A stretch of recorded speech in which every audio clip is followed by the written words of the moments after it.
ଜୟ ଜଗନ୍ନାଥ। ମୁଁ ଜ୍ୟୋତିର୍ବିଦ ଶ୍ରୀ ନରେନ୍ଦ୍ର ଭୋଳ। ଆମର ଏହି ରାଶି ନକ୍ଷତ୍ର କାର୍ଯ୍ୟକ୍ରମର ସମସ୍ତ ଦର୍ଶକମାନଙ୍କୁ ଶୁଭେଚ୍ଛା ଶୁଭକାମନା। ଆଜି ଫେବୃଆରୀ 26 ତାରିଖ ବୁଧବାର, ଫାଲ୍ଗୁନ କୃଷ୍ଣ ଚତୁର୍ଦ୍ଦଶୀ, ଶିବରାତ୍ରି ଜାଗ୍ରବ୍ରତ, ଶ୍ରବଣ ନକ୍ଷତ୍ର ମକର ରାଶିରେ ଚନ୍ଦ୍ର, କୁମ୍ଭ ରାଶିରେ ରବି। ଆସନ୍ତୁ ଜାଣିବା ଆଜି ଦିନଟି ଆପଣମାନଙ୍କର କିପରି କଟିବ। ମେଷ ରାଶି, ଆଜି ଦିନଟି ଆପଣମାନଙ୍କର ମଙ୍ଗଳମୟ ହେବ, କାର୍ଯ୍ୟ ସିଦ୍ଧି ହେବ, ଯାତ୍ରାରେ ସଫଳ ହେବେ, ପରିବାରରେ ସୁଖ ଶାନ୍ତି ବଜାୟ ରହିବ, ବାଣିଜ୍ୟର ବୃଦ୍ଧି, ଧନ ଲାଭ, ହସ ଖୁସିରେ ଦିନଟି ଅତିବାହିତ ହେବ। ଦ୍ୱିଜା ନକ୍ଷତ୍ର ମେଷ ରାଶି, 2-1, ଶୁଭ ଅଶୁଭ ଉଭୟ ମିଶ୍ରିତ ଫଳ ପାଇବେ। ତାପରେ ଆସିବା ବୃଷ ରାଶି। ଏହି ରାଶିମାନଙ୍କ ପାଇଁ ଆଜି ଦିନଟି ଶୁଭଙ୍କର ହେବ, କାର୍ଯ୍ୟ ସିଦ୍ଧି ହେବ, ଯାତ୍ରାରେ ସଫଳ ହେବେ, ପରିବାରରେ ସୁଖ ଶାନ୍ତି ବଜାୟ ରହିବ, ଶତ୍ରୁ ଆଜି ପରାସ୍ତ ହେବେ, ବାଣିଜ୍ୟର ବୃଦ୍ଧି, ଧନ ଲାଭ।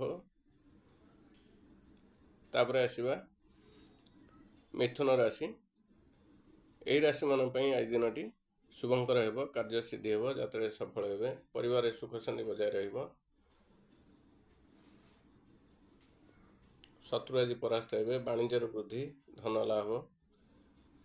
ପୁନର୍ବସୁ ନକ୍ଷତ୍ର ମିଥୁନ ରାଶି, 7-3, ଶୁଭ ଅଶୁଭ ଉଭୟ ମିଶ୍ରିତ ଫଳ ଲାଭ କରିବେ। ତାପରେ ଆସିବା କର୍କଟ ରାଶି। ଏହି ରାଶିମାନଙ୍କ ପାଇଁ ଆଜି ଦିନଟି ଶୁଭଙ୍କର ହେବ ନାହିଁ, କାର୍ଯ୍ୟହାନି, ଯାତ୍ରାରେ ବିଫଳ, ଶାରୀରିକ ପୀଡ଼ା ପାଇବେ, ମାନସିକ ଦୁଶ୍ଚିନ୍ତାରେ ଦିନଟି କଟିପାରେ, ଦ୍ରବ୍ୟ ନାଶର ଯୋଗ ଅଛି, ଧନ ହାନି, ବାଣିଜ୍ୟର ହାନି। ପୁଷ୍ୟା ନକ୍ଷତ୍ର କର୍କଟ ରାଶି, 8-4, ଶୁଭ ଅଶୁଭ ଉଭୟ ମିଶ୍ରିତ ଫଳ ପାଇବେ। ତାପରେ ଆସିବା ସିଂହ ରାଶି।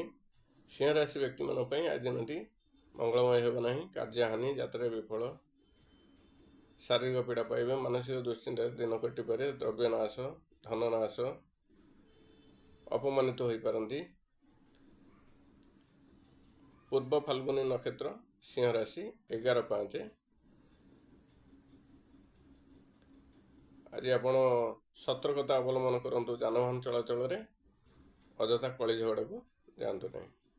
ତାପରେ ଆସିବା କନ୍ୟା ରାଶି। ଏହି ରାଶିମାନଙ୍କ ପାଇଁ ଆଜି ଦିନଟି ମଙ୍ଗଳମୟ ହେବ, କାର୍ଯ୍ୟ ସିଦ୍ଧି ହେବ, ଯାତ୍ରାରେ ସଫଳ ହେବେ, ପରିବାରରେ ସୁଖ ଶାନ୍ତି ବଜାୟ ରହିବ,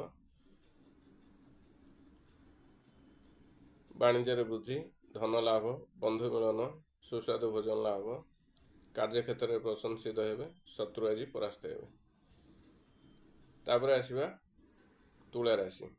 ଏହି ରାଶିମାନଙ୍କ ପାଇଁ ଆଜି ଦିନଟି ଶୁଭଙ୍କର ହେବ ନାହିଁ, କାର୍ଯ୍ୟହାନି, ଯାତ୍ରାରେ ବିଫଳ, ଶାରୀରିକ ମାନସିକ ପୀଡ଼ା ପାଇବେ, ଦ୍ରବ୍ୟ ନାଶର ଯୋଗ ଅଛି, ଅପମାନିତ ହୋଇପାରନ୍ତି। ବିଶାଖା ନକ୍ଷତ୍ର ତୁଳା ରାଶି, 16-7। ଆଜି ଆପଣ ଯାନବାହନ ଚଳାଚଳରେ ସତର୍କତା ଅବଲମ୍ବନ କରନ୍ତୁ, ଅଯଥା କଳି ଝଗଡ଼ାରୁ ଦୂରେଇ ରୁହନ୍ତୁ। ତାପରେ ଆସିବା ବିଛା ରାଶି। ଏହି ରାଶିମାନଙ୍କ ପାଇଁ ଆଜି ଦିନଟି ଶୁଭ ଅଶୁଭ ଉଭୟ ମିଶ୍ରିତ ଫଳ ଲାଭ ହେବ, କାର୍ଯ୍ୟ ସିଦ୍ଧି ହେବ, ଯାତ୍ରାରେ ସଫଳ ହେବେ, ପରିବାରରେ ସୁଖ ଶାନ୍ତି ବଜାୟ ରହିବ, ଶାରୀରିକ ପୀଡ଼ା ପାଇପାରନ୍ତି, ମାନସିକ ଦୁଶ୍ଚିନ୍ତାରେ ଦିନଟି ଅତିବାହିତ ହୋଇପାରେ, କାର୍ଯ୍ୟକ୍ଷେତ୍ରରେ କାର୍ଯ୍ୟର ଚାପ ବୃଦ୍ଧି ପାଇପାରେ। ଅନୁରାଧା ନକ୍ଷତ୍ର ବିଛା ରାଶି, 17-8, ଶୁଭ ଫଳ ପାଇବେ।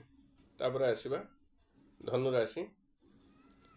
ଏହି ରାଶିମାନଙ୍କ ପାଇଁ ଆଜି ଦିନଟି ଶୁଭଙ୍କର ହେବ, କାର୍ଯ୍ୟ ସିଦ୍ଧି ହେବ, ଯାତ୍ରାରେ ସଫଳ ହେବେ, ପରିବାରରେ ସୁଖ ଶାନ୍ତି ବଜାୟ ରହିବ, ବାଣିଜ୍ୟର ବୃଦ୍ଧି, ଧନ ଲାଭ, ବନ୍ଧୁ ମିଳନ, କାର୍ଯ୍ୟକ୍ଷେତ୍ରରେ ପ୍ରଶଂସିତ ହେବେ, ଶତ୍ରୁ ଆଜି ପରାସ୍ତ ହେବେ। ମୂଳା ନକ୍ଷତ୍ର ଧନୁ ରାଶି, 19-9, ଶୁଭ ଅଶୁଭ ଉଭୟ ମିଶ୍ରିତ ଫଳ ଲାଭ କରିବେ। ତାପରେ ଆସିବା ମକର ରାଶି। ଏହି ରାଶିମାନଙ୍କ ପାଇଁ ଆଜି ଦିନଟି ଶୁଭ ଅଶୁଭ ଉଭୟ ମିଶ୍ରିତ ଫଳ ଲାଭ ହେବ, କାର୍ଯ୍ୟ ସିଦ୍ଧି ହେବ, ଯାତ୍ରାରେ ସଫଳ ହେବେ, ପରିବାରରେ ସୁଖ ଶାନ୍ତି ବଜାୟ ରହିବ, କାର୍ଯ୍ୟକ୍ଷେତ୍ରରେ କାର୍ଯ୍ୟ ଚାପ ବୃଦ୍ଧି ପାଇପାରେ, ଶାରୀରିକ ପୀଡ଼ା ପାଇପାରନ୍ତି, ମାନସିକ ଦୁଶ୍ଚିନ୍ତାରେ ଦିନଟି କଟିପାରେ। ତାପରେ ଆସିବା କୁମ୍ଭ ରାଶି। ଏହି ରାଶିମାନଙ୍କ ପାଇଁ ଆଜି ଦିନଟି ଶୁଭ ଅଶୁଭ ଉଭୟ ମିଶ୍ରିତ ଫଳ ଲାଭ ହେବ, କାର୍ଯ୍ୟ ସିଦ୍ଧି ହେବ, ଯାତ୍ରାରେ ସଫଳ ହେବେ, କାର୍ଯ୍ୟକ୍ଷେତ୍ରରେ କାର୍ଯ୍ୟର ଚାପ ବୃଦ୍ଧି ପାଇବ, ଶାରୀରିକ କଷ୍ଟ ପାଇପାରନ୍ତି, ମାନସିକ ଦୁଶ୍ଚିନ୍ତାରେ ଦିନଟି ଅତିବାହିତ ହୋଇପାରେ। ପୂର୍ବ ଭାଦ୍ରପଦ କୁମ୍ଭ ରାଶି 25/11 ଅଶୁଭ ଫଳ ପାଇବେ। ତାପରେ ଆସିବା ମୀନ ରାଶି। ଏହି ରାଶିମାନଙ୍କ ପାଇଁ ଆଜି ଦିନଟି ମଙ୍ଗଳମୟ ହେବ ନାହିଁ। କାର୍ଯ୍ୟହାନି, ଯାତ୍ରାରେ ବିଫଳ, ଶାରୀରିକ ପୀଡ଼ା ପାଇବେ, ମାନସିକ ଦୁଶ୍ଚିନ୍ତାରେ ଦିନଟି ଅତିବାହିତ ହୋଇପାରେ। ପରିବାରରେ ଅଶାନ୍ତି, ଦ୍ରବ୍ୟ ନାଶ, ଧନ ନାଶ, ବାଣିଜ୍ୟରେ ହାନି, ଶତ୍ରୁ ଆଜି ପ୍ରବଳ ହେବେ। ଉତ୍ତର ଭାଦ୍ରପଦ ମୀନ ରାଶି 26/12 ଶୁଭ ଅଶୁଭ ଉଭୟ ମିଶ୍ରିତ ଫଳ ଲାଭ କରିବେ। ଆମର ରାଶି ନକ୍ଷତ୍ର କାର୍ଯ୍ୟକ୍ରମଟି ଏଠି ଶେଷ ହେଲା। ଆଜି ବିରି ଖାଇବା ମନା। ଜୟ ଜଗନ୍ନାଥ।